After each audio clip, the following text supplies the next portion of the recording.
नमस्कार मंडळी. आजची प्रसन्न सकाळ. बाहेर येऊन निसर्गाचं दर्शन घेतलं, नमस्कार केला.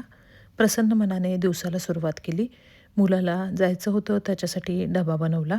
बरोबर 7:15 वाजता ट्रेलमध्ये जाण्यासाठी निघाले. भारतात मे महिन्यात ज्याप्रमाणे कडक उन्हाळा असतो, तसा उन्हाळा सध्या इथे सुरू आहे. सकाळी 9:30लाच ऊन तापायला सुरुवात होते. दुपारी बाहेर काही काम असेल तरच आम्ही बाहेर पडतो आणि संध्याकाळीसुद्धा 6:30-7 नंतर बाहेर पडतो, कारण दिवसभर आता एवढं ऊन इथे आहे.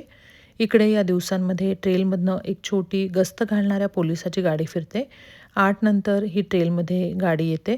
त्यामध्ये थंडगार पाण्याच्या बाटल्या असतात. प्रत्येकाला थांबवून पोलीस पाण्याची बाटली हवी आहे का म्हणून चौकशी करतो आणि प्रत्येकाला पाण्याची बाटली देतो. उन्हाळ्यात अगदी रोजच ही गाडी संपूर्ण ट्रेलमध्ये फिरताना दिसते.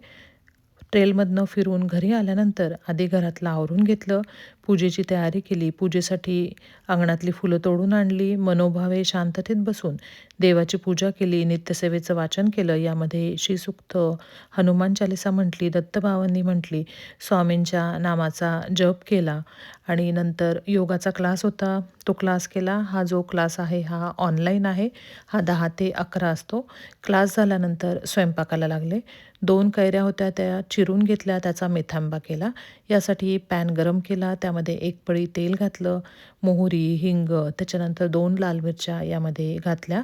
हळद घालून कैरी जी चिरलेली होती ती त्याच्या फोडी टाकल्या आणि पाणी न घालता कैरीच्या ज्या फोडी आहेत मंद आचेवर या शिजवून घेतल्या. त्यावर झाकण ठेवून या छान अशा मऊ शिजवून घेतल्या. चवीनुसार यामध्ये गूळ घातलेला आहे, म्हणजे जेवढी आपल्याला म्हणजे कैरी जर आंबट असेल तर थोडा जास्त गूळ घालावा लागेल. ही कैरी थोडी आंबट होती त्यामुळे त्यामध्ये गूळ घातला आणि वरून मीठ पेरलं. ह्या ज्या कैरीच्या फोडी आहे गुळामध्ये छान एकजीव करून शिजवून घेतल्या. मेथंबा तयार झाला.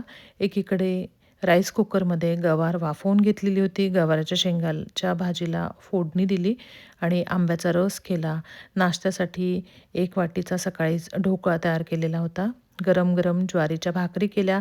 ज्वारीच्या भाकरी करताना पिठामध्ये थोडंसं मीठ घालून कोमट पाण्यामध्ये हे पीठ भिजवून घेतलं आणि ज्वारीच्या भाकरी केल्या.